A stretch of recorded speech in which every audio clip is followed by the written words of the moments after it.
Professor, vamos falar do Ernesto Araújo aqui um segundinho,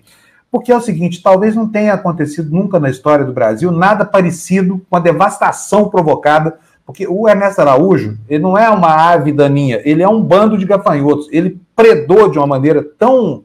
eficiente tudo que tinha sido feito pela democracia brasileira, que hoje é difícil reconhecer o Brasil aí fora naquele Brasil que a gente imaginava antes. Quero saber do senhor o seguinte, qual é o tamanho do estrago e como é que esse inexpressivo diplomata que foi escolhido para ser agora o chefe do Itamaraty pode contribuir para o segmento da imagem do país? Se é que é esse o papel dele, a gente não sabe, né? Talvez não seja.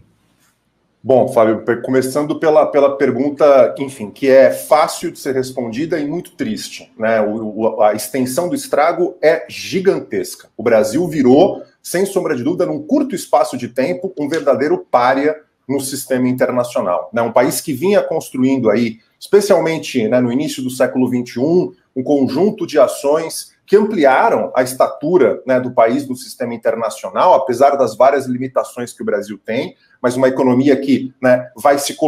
veio se colocando de uma maneira cada vez mais assertiva, né, com ligações e relações com países do então chamado Terceiro Mundo, agora o chamado Sul Global, né, cada vez mais diretas, e ao mesmo tempo mantendo relações com países do Norte Global, com potências do Norte Global, mas de maneira, né, crescentemente altivas, tendo voz em instituições multilaterais, enfim, né, construindo um regionalismo aqui na América do Sul, principalmente. Né, eu poderia citar N, né, processos, eventos, né, e ações que vinham ocorrendo no Brasil, e a ação do Brasil no sistema internacional no começo do século XXI, que foram absolutamente desmontadas, destruídas. A gente está falando de uma terra arrasada, né? Hoje, infelizmente, o Brasil é motivo de piada, de chacota. Colegas diplomatas, né, no exterior, que evidentemente mantêm seu anonimato e com quem a gente tem contato, né, dizem coisas realmente muito tristes da forma pela qual, né, lideranças internacionais, e não apenas governo, estou pensando de movimentos, né, da sociedade civil de vários países, organizações não governamentais, em vários aspectos, né.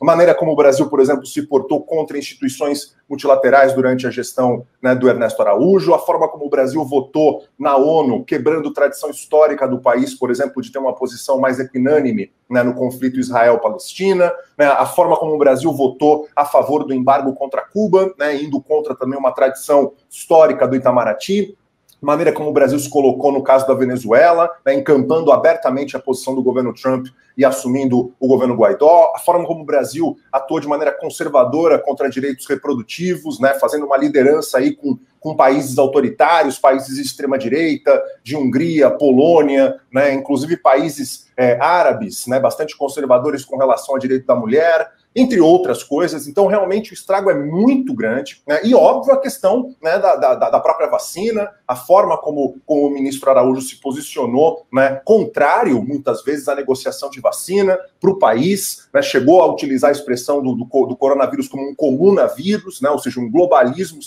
falou em sanitarismo, um politicamente correto do ponto de vista sanitário, que isso estaria acabando com a liberdade das pessoas. Enfim, a gente poderia aqui, né, se estender, porque realmente a terra arrasada é muito grande, e o que a gente espera agora, evidentemente, é algum tipo de mudança, mas eu sou muito pessimista com relação a isso, né? Ou seja, esse ministro das Relações Exteriores que entra, uma figura bastante inexpressiva, e é exatamente por isso que ele foi colocado, né? Óbvio que nas aparências a gente vai ter uma mudança, é uma figura que é bem mais intimista, que não tende a se colocar da forma como o Ernesto se coloca, mas exatamente por isso, né, a gente vai ter a manutenção de um controle dos grupos mais ideológicos do governo Bolsonaro, especialmente a figura do Eduardo Bolsonaro, né, ex-presidente da Comissão de Relações Exteriores da Câmara dos Deputados, o próprio Felipe Martins, que fez um gesto supremacista branco na audiência do Senado em que o ex-ministro Ernesto Araújo participou e continua no governo, né? E a própria figura do Bolsonaro. Então, no limite, Fábio, o Bolsonaro é a origem das questões, né? E colocar o embaixador França agora, uma figura que realmente é bastante inexpressiva,